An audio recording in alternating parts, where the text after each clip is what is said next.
आजपर्यंत माहितीच नव्हतं. म्हणजे मोहम्मद पैगंबर यांनी इतकं सुंदर म्हणजे मानव जातीच्या कल्याणासाठी इतके चांगले विचार त्यांनी करून ठेवलेले आहेत. जहाँ तक मुझे समझ में आता है क्या दो तरह के रिलीजन होते हैं. रिलीजन का पर्सपेक्टिव दो तरह का, एक पॉलिटिकल होता है और एक रियल होता है. तो मुझे यहाँ पर आकर रियल पर्सपेक्टिव समझ में आया. प्रॉफेट मोहम्मद सल्लल्लाहु अलैहि वसल्लमचे जे संदेश आहे तुम्हाला कसं वाटले ते? बहुत बढ़िया लगता, दिल पे छू गया.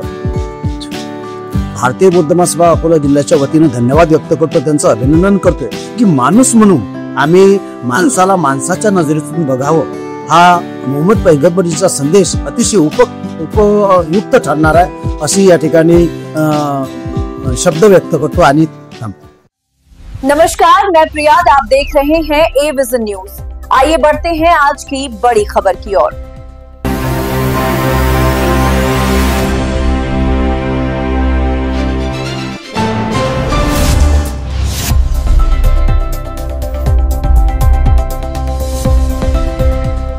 ईद मिलादुन्नबी के मौके पर वहदत-ए-इस्लामी अकोला ने रेलवे स्टेशन रोड स्थित होटल वेलकम इनमें प्रेषित मोहम्मद सबके लिए विषय पर एक सर्वधर्मीय कार्यक्रम आयोजित किया. कार्यक्रम की शुरुआत कुरान पढ़कर हुई. इसमें अब्दुल वहाब मलिक नागपुर, हरिश्चंद्र ईटकर शिक्षणाधिकारी मनपा अकोला, पीजे वानखेड़े अध्यक्ष भारतीय बौद्ध महासभा, प्रदीप पाटिल चोरे मराठा सेवा संघ, डॉक्टर दीपक मोरे, डॉक्टर जीशान हुसैन और एडवोकेट CN वानखेड़े सहित कई सम्मानित लोग शामिल हुए.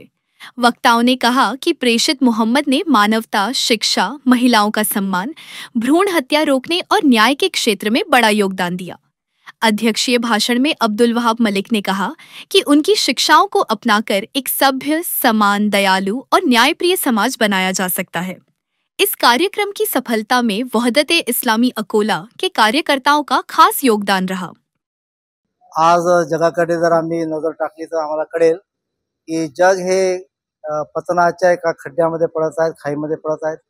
मनुष्य मनुष्याचा शत्रू झालेला आहे, रक्त पिपासू झालेला आहे. तो त्याला लुटू इच्छितो, शोषण करू इच्छितो, हत्या करू इच्छितो.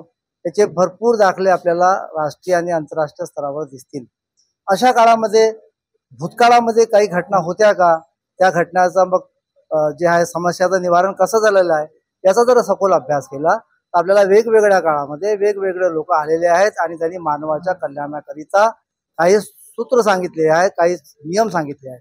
याच शृंखलेमध्ये आदम अलैहिस्सलाम पासून तर ज्या ईसा अलैहिस्सलाम पर्यंत वेगवेगळ्या काळामध्ये वेगवेगळे थोर पुरुष आलेले आहेत, संत महात्मे आले, ऋषीमुनी आलेले आहेत. त्यांनी हे निवारण करण्याचं कार्य केलेलं आहे. अल्लाहची खूप कृपा आहे की त्यांनी भौतिक सुविधांसोबत आध्यात्मिक सुविधाची व्यवस्था केलेली आहे आणि म्हणूनच शेवटचे प्रेषित मोहम्मद सल्लल्लाहु अलैहि वसल्लम यांना या जगामध्ये पाठवून सांगून दिलेलं आहे की आता याच्यानंतर प्रेषित येणार नाही, आता याच्यानंतर कोणताही इष्टदूत येणार नाही, संदेश येणार नाही.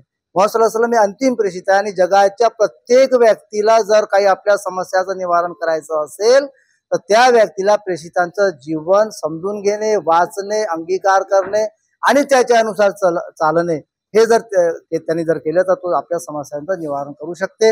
आणि म्हणून म्हटलेलं आहे की माकाना मोहम्मदुन अबा हातिम मिन रिजालकुम वलाकिन रसूलुल्लाह व खातमुन नबीय्यीन.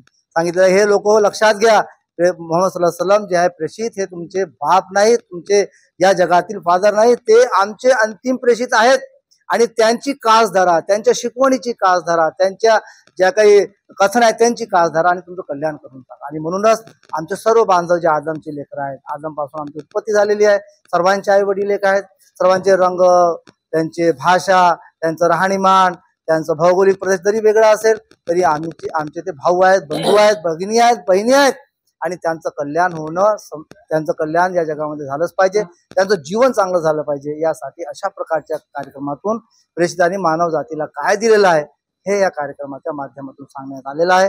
आमचा जो मंच होता विविध प्रकारच्या क्षेत्रातील लोकांचा होता.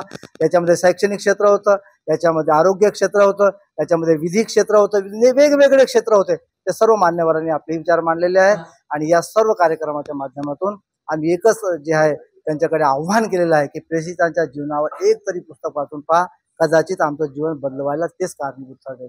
आणि म्हणूनच आज स्लोगन आहे की प्रेषित मोहम्मद सल्लल्लाहु अलैहि वसल्लम सर्वांसाठी, सर्वांच्या कल्याणासाठी, सर्वांच्या उद्धारासाठी, सर्वांसाठी सर्वांचं जीवन परिवर्तित करण्यासाठी आहे.